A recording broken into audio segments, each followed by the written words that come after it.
welcome to another episode of Beyond the Device, where we explore the life-defining moments that shape careers within the medical device industry. We're particularly interested in understanding how personal experiences, challenges, or pivotal events influence professional journeys. As we progress through the conversation, we will land on the question, what is the one defining moment or experience in your life that changed everything and set you on the path you're on today? Today's guest is Mike Karim, an award-winning health tech leader with more than 30 years of experience developing and scaling international businesses in the medical device sector. Mike has led companies to market leadership, secured multi-million-dollar investments, and helped commercialize breakthrough technologies worldwide. He spent almost a decade as CEO of Oxford Endovascular, where he spun the company out to Oxford University and raised more than $30 million to advance next-generation brain aneurysm treatment.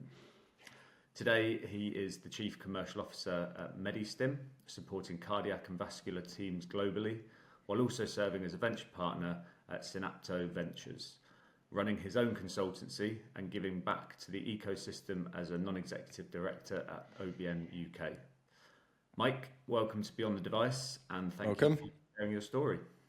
Yeah, great to be with you, Duncan. Thanks very much for inviting me. Right, so we're going to start right at the beginning, which makes complete sense. If you could give us a bit of a back view or an overview of your backstory, early influences, and what shaped you growing up.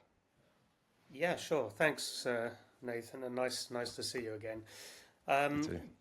Well, I guess going back to my upbringing, I grew up in a bit of an international family. So my mother was from England, from a Cambridge family. My late father was from East India. They'd both met in the 50s. He'd come across to develop a career as an aeronautical engineer. So when I was born in the mid 60s, I sort of grew up having a lot of friends and family in different parts of the world, which was really, I guess, helped me to have a very broad mind on a number of subjects. And also grew up around engineering and technology and being involved with aviation at a young age. And I think that developed a lot of curiosity in my mind around what could be possible through technology. Going through my schooling, I was interested in most things, and I think I was very fortunate. My parents gave me a very good grounding and interest to learn about lots of things. They always encouraged me. We didn't have a huge amount of material things, and I was always encouraged to go out and work and earn money whilst at school. And I think that developed a sense of entrepreneurship and forward thinking and building relationships with lots of different people. And I think that sort of thing at an early age, if you're encouraged to do that, you really develop and learn a lot of skills that otherwise you may not. I particularly became interested in sciences, wanted initially to be a pilot, but then became really interested in the biological sciences. And then when I was doing what was then O and A levels, decided, I think I was about probably 14, 15 years old, that I really wanted to be a doctor, wanted to go into medicine, and sort of set my target on that and started to focus on certain subjects that would help me get there. I eventually got into Southampton Medical School, but the big challenge for me at that stage was I didn't really have very much money, and in the first 3 weeks, I think it was, literally blew all the money that I had on the expensive books that you have to get. And that's a very challenging thing to realize and go through. And I found I didn't have the funds to do any of the things that a lot of students around me would be able to do, join different clubs and societies and go out and do the normal things that students do. So I had to work out a way of getting myself through university. so I did jobs in the evenings and at the weekends, which nowadays a lot of students, it's absolutely normal to do.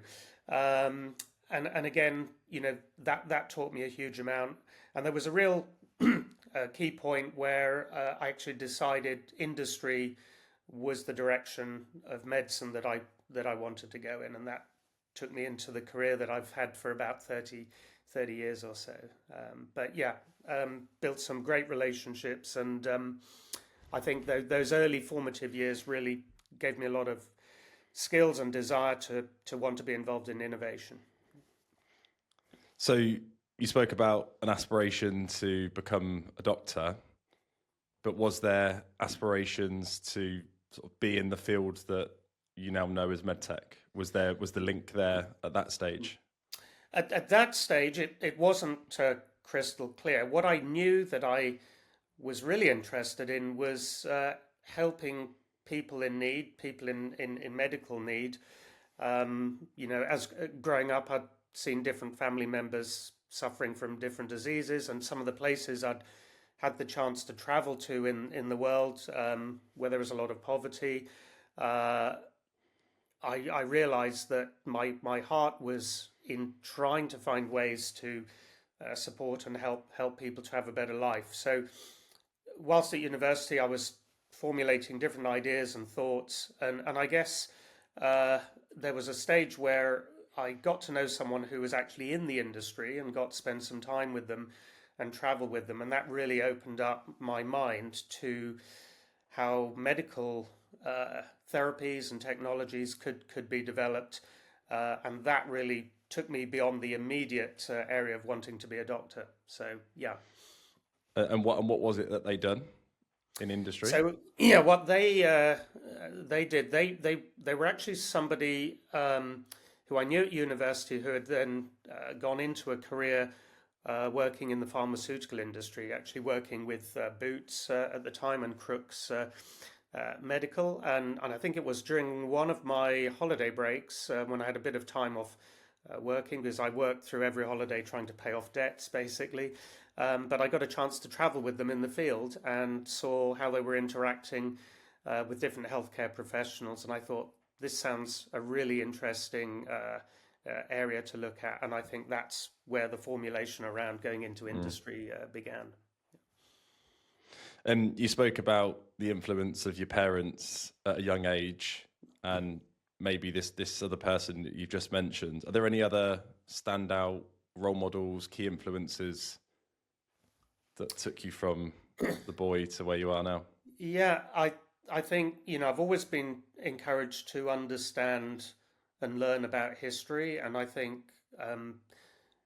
being able to travel and stay with different family members as I was growing up. My late father worked in the airline, so we used to get reduced travel costs, and that helped us. We never stayed in any hotels or anything. We always stayed with family and friends. But that exposed me to understanding a lot about history and things going on in the world. And I think I became quite interested in different figures who'd made significant changes in the world as I was growing up. So, notable ones would be people like Nelson Mandela, for example, which, at a certain point in history, shifted from being seen as the bad guy by certain countries to being seen as a hero, and helped, massive change that took place in South Africa after being in prison for, I think it was about 27 years. And then people like Muhammad Ali, for example, in the US, who had a profound influence on the world, the approach to things like the Vietnam War, freedom rights, human rights, going well beyond sport. I was always interested in sport. I got interested in boxing and martial arts at a young age as well. And so, figures like that who were doing things beyond just the physical, just beyond the sport, and helping people to understand what's going on in the world. People like that overcoming adversity and making change and real difference through the force of their character, really. I think that those sorts of things inspired me a lot as well. I love that. I think you're the first guest to give role models that aren't parents or teachers. And yeah, I can think of so many growing up that were sporting figures or political icons. That's a nice angle. So it brings us to that key question. So, Mike, can you share a defining moment or experience in your life that has changed everything for you? Yeah, sure. It's I guess it leads into a bit of an anecdote. So whilst at university, I think I mentioned I became interested in industry and innovation, and that took me down the field of working in the pharmaceutical industry. And I was there for about 5 years. It gave me a really solid grounding in sales and business. Working mainly in the UK. I worked for a US company. It was Upjohn Pharmaceuticals, later became part of Pfizer. But then I was headhunted by Boston Scientific, medical device company. Obviously, a lot of people have heard of that now, but in those days, very few people in Europe had heard of it. It was just going direct. It was kind of like a startup in many ways.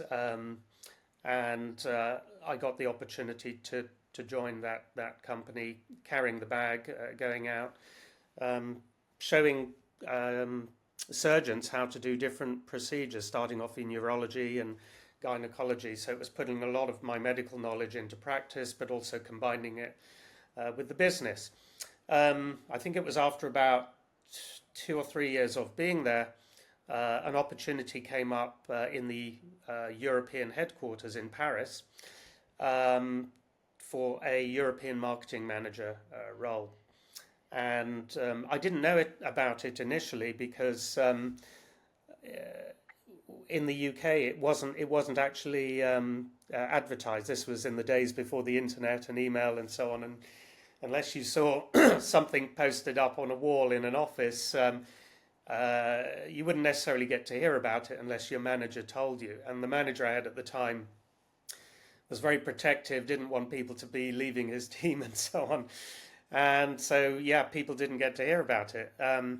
Anyway, I got a call from the head office in Paris, and it was the hiring manager who was the director of marketing. And he called me and said, Mike, reason I'm calling you is I'm very surprised you haven't applied for this role. And I said, well, I don't know anything about it. And he said, wow, well, let me tell you what it is, and I really think you should apply.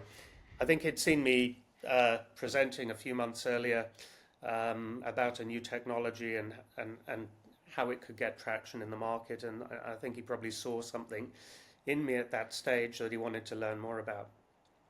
So anyway, I, much to the annoyance of my manager at the time in the UK, I went for an initial interview. I think there was a 5-stage process, and I got through the first stage, and I thought, wow, this sounds really interesting. I didn't really think I had a chance because I was up against people from outside the company who had MBAs and so on. I didn't have an MBA at the time. Got one a bit later. But I went through the stages, and then I think I got to the final stage, and it was with the then vice president of Boston Scientific in Europe. And the first thing he said to me was, don't be surprised if you don't get this job, or don't be upset if you don't get this job. And I said, well, actually, I've come so far. I think I really would be disappointed if I didn't, but I'm sure if a better person got it, they would deserve it. But let's carry on with the interview. And anyway, I think that sort of put him more on the back foot and me on the front foot.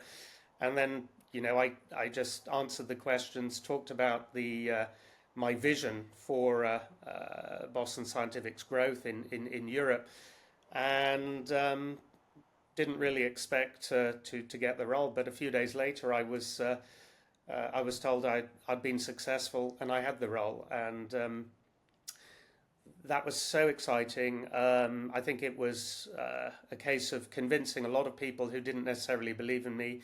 I think the hiring manager saw something in me. And I think the feedback was that I thought very practically rather than just theoretically. I could understand the theory of marketing, but it was really the practical application of it and thinking beyond the obvious that they were interested in.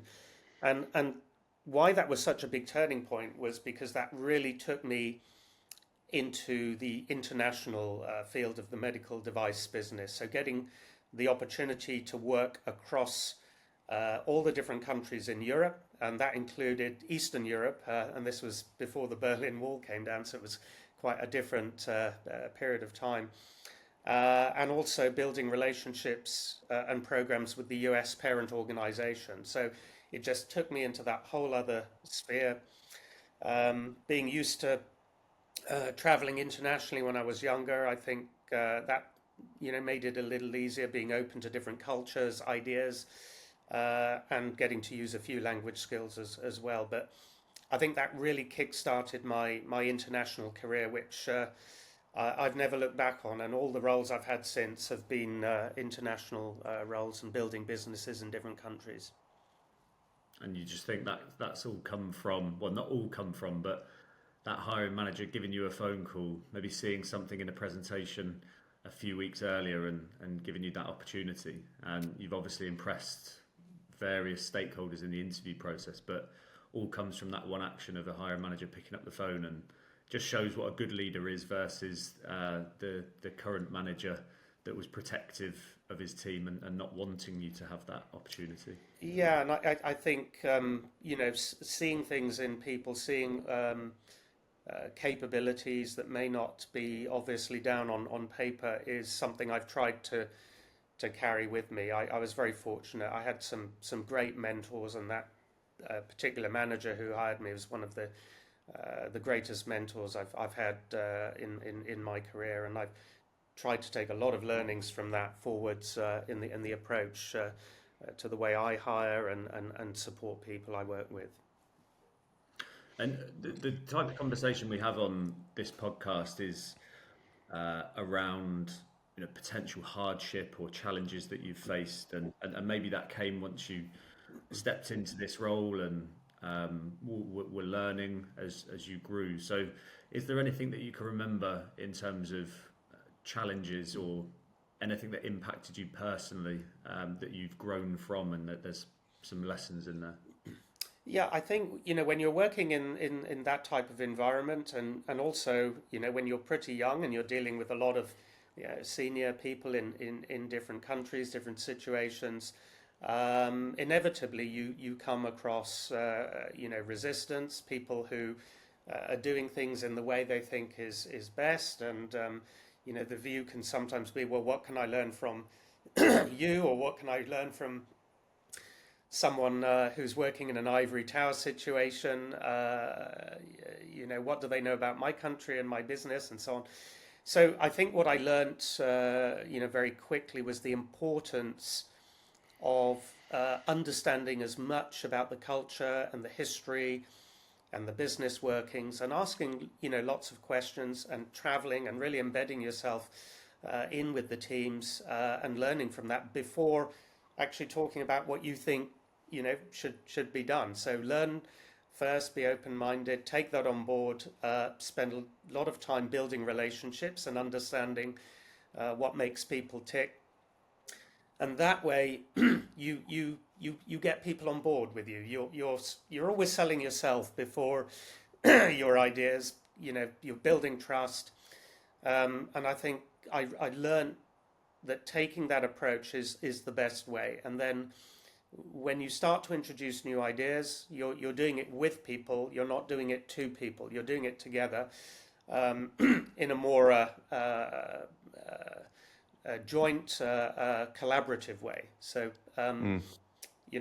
those sorts of challenges, overcoming them, learning how to do it. I think that stood me in good stead, particularly then when going on to deal with the distributors in different markets and in some interesting parts of the world with different things going on.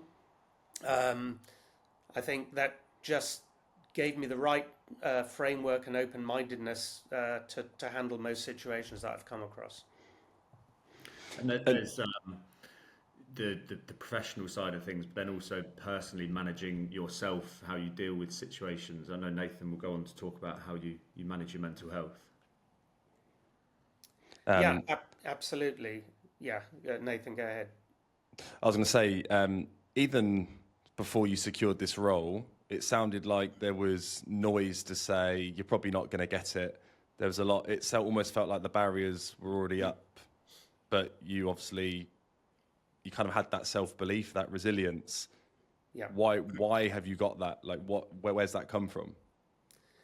I think, well, growing up, I came across a lot of barriers. I'm from a mixed heritage family, but I grew up in a predominantly non-heritage, mixed heritage part of the country. And I think I've always, from a young age, seen barriers as something to overcome. And often barriers are there because people around you or systems around you actually don't have the knowledge, understanding of history, or knowledge of what can be better, and people are often locked into those sort of silos. And I think particularly my father sort of brought me up to believe that when you come across resistance or prejudice, actually don't see the person as an enemy or something like that to get upset about, but see it as an opportunity to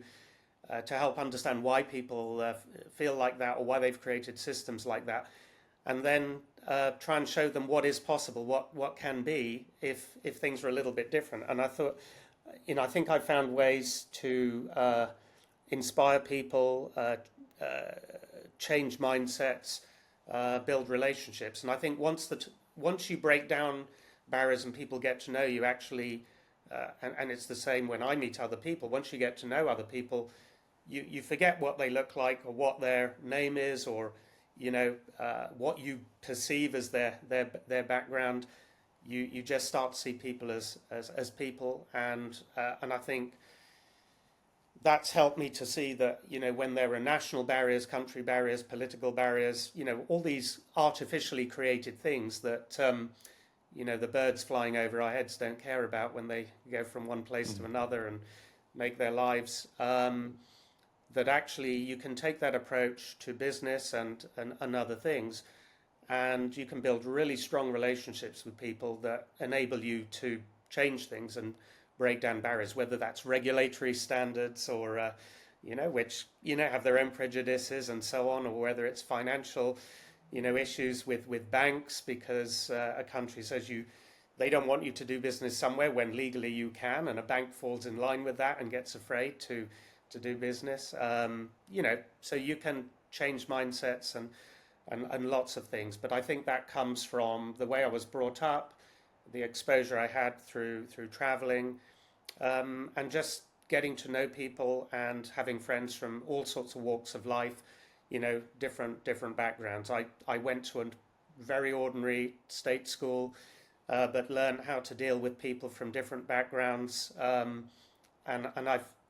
I think that was a whole education in itself, having that as a privilege, because I think a lot of people go to certain types of schools and things where they only work with certain types of people moving forward in life, and they get locked into those silos, never really learn how to understand other people. So I think it was a privilege to meet different types of people, and that's just kept my mind broad and open. Yeah. And what advice would you give to someone that's perhaps facing their own turning point? So you've got a couple here.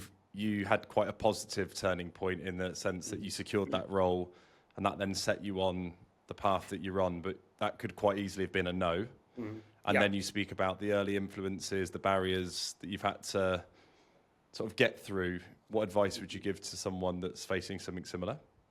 Yeah, I think building a strong mental foundation is a very important aspect of or a foundation of one's life. And I think paying attention to mental health and physical health, and really understanding yourself as a person, because I think in order to understand other people, you have to first understand yourself. What are your aspirations? What are your beliefs?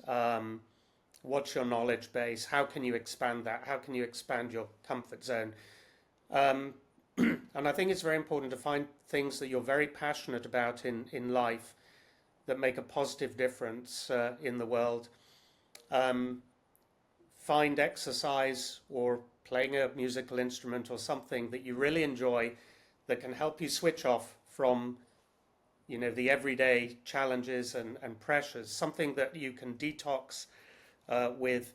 And when you go to those things that you're really passionate about, whether it's martial arts or playing a sport or reading something you're really interested in, I think the problems and issues and challenges that you may come across in your daily work life, you often find solutions in other areas, in other things. So without thinking about it, it's almost a subconscious, subliminal effect that takes place. And I would encourage people to do that. And then when you do come across people who say no, or you can't do this or do that, that's really a hurdle put in front of you to aspire to be able to get over. And you don't necessarily have to jump straight over it. You might find ways around it or underneath it. But you're thinking differently, you'll find different ways around it, and often it's through other endeavors that you get that inspiration.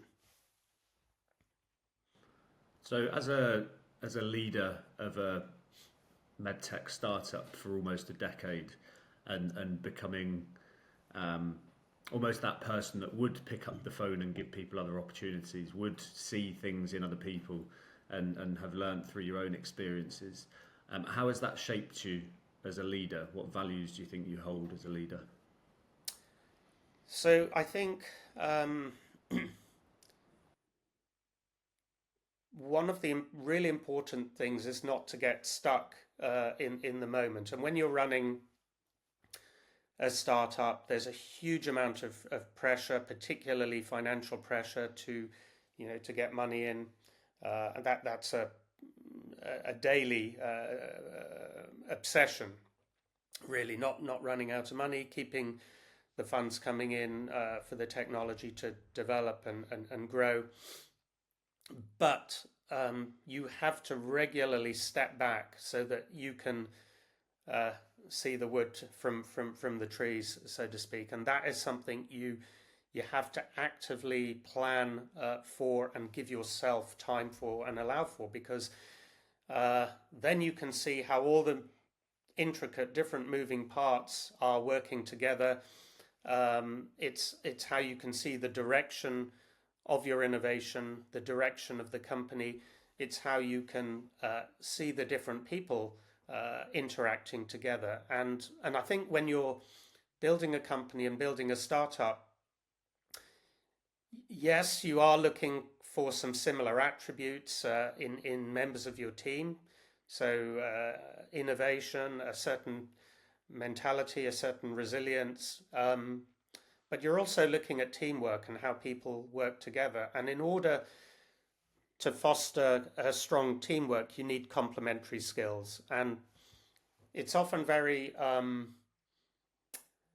tempting to hire people in your own image, but that's often a mistake because you really need a diversity of talent, a diversity of background, and a diversity of thought. So I think when hiring, I try to take the approach. I'm looking for something a little bit different here. I'm looking for something that can add to the chemistry of the group, that can inspire others, make other people in the team think differently. So I think that's one of the key areas, particularly when you're in a small group, and behaviors and attributes have a very strong effect compared to when you've got hundreds of people in a team. It's still true then as well, but in different ways. Nice. And the stage that you're at in your career now, having come out of that CEO gig for almost a decade, and as you said at the start, your involvement with MediStim, the consulting, the stuff with the OBN UK, the medtech industry is at such an exciting point. But where do you see yourself going from here, personally and professionally? Yeah, so I think where I'm at right now, I've had a great opportunity at the beginning of this year to to join a fantastic Norwegian company that's making a huge change in how cardiac surgery and peripheral vascular surgery is carried out, and how blood flow is looked at with regards to grafting, how the integrity of grafting is completed during the surgical process and after.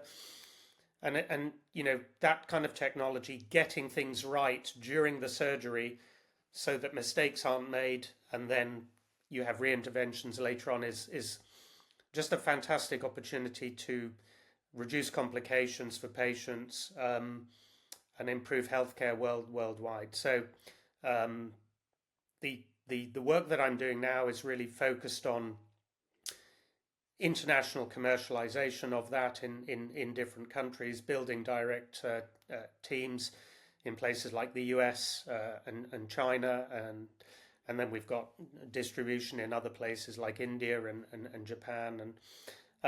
But yeah, it's bringing all of the knowledge, all of the learnings. It's still thinking very much like a startup, which is great. So I bring a lot of the experience from my startup world and the things I've done before in larger companies together in that role. So very, very exciting, international, as I've mentioned. But then it also has given me the opportunity, with the experience that I've built, to help give back and do some other things. So I'm on the board of OBN, which is a great UK organisation that helps other life science startups grow and develop, fundraise, develop skill sets, build networks across the industry. So sitting on their board as their medtech advisor, as a non-exec, is a great privilege and a great opportunity to give back and help advise some others.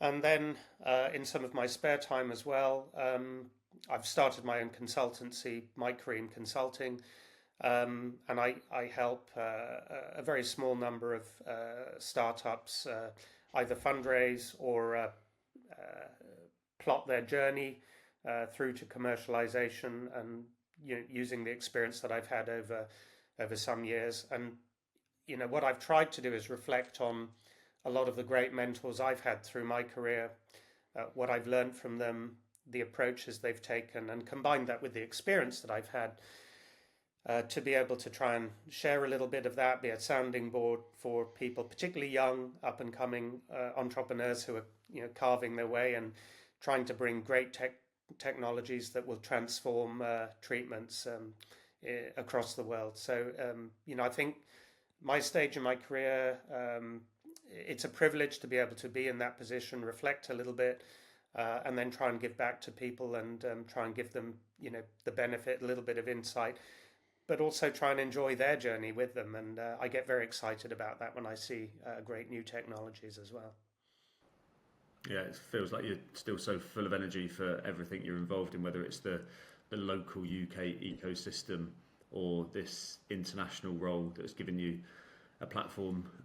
So if we think about the medtech industry as a whole globally, with the political landscape, with AI coming through, just generally, what is the one thing you're most excited about in this industry? Well, there are so many things fast moving. You mention AI, and like any aspect of technology moving forwards, there are positives and challenges as well.